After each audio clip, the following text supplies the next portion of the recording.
ഞാൻ സംസാരിക്കുന്നയാൾ സാധാരണക്കാരനല്ല, അദ്ദേഹം എന്നോട് തിരിച്ച് സംസാരിക്കാൻ തുടങ്ങുന്നു എന്ന ധാരണ വരുമ്പോൾ ആ സംസാരത്തിന് ദൈർഘ്യം വർദ്ധിക്കാൻ തുടങ്ങും.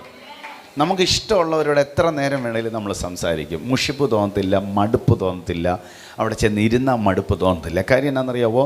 നമ്മൾ മനസ്സിലവരെ വഹിക്കുകയാണ്. അതിനേക്കാളും ടോപ്പ് അതേ മക്കളെ ദൈവത്തിൻ്റെ ശബ്ദം. നിങ്ങൾ ഈ പുസ്തകത്തെ വിശ്വസിക്കുന്നവരല്ലേ? ഈ പുസ്തകത്തിലെ ദൈവം മിണ്ടാത്ത ദൈവമാണോ? ഈ പുസ്തകത്തിലെ ദൈവം സംസാരിക്കുന്ന ദൈവമാണ്. അബ്രാമേ എന്ന് വിളിച്ച ആൾക്ക് എന്തുകൊണ്ട് രഞ്ജിത്തെ എന്ന് വിളിച്ചുകൂടാ? അപ്പോൾ നിങ്ങളുടെ ഉള്ളിൽ ഇത് കയറണം. ഒരു പ്രാർത്ഥിച്ച് തീർക്കാൻ വേണ്ടി ഒരു പ്രാർത്ഥന പ്രാർത്ഥിച്ചിട്ട് ആമേൻ എന്ന് പറഞ്ഞ് എഴുന്നേറ്റ് പോകുന്നതിനേക്കാൾ അപ്പുറമായി തിരിച്ചു വല്ലതും പറയുന്നുണ്ടോ എന്ന് കേൾക്കാൻ വേണ്ടി കുറേ സമയം കൂടെ വേർതിരിക്കണം. ആമേൻ.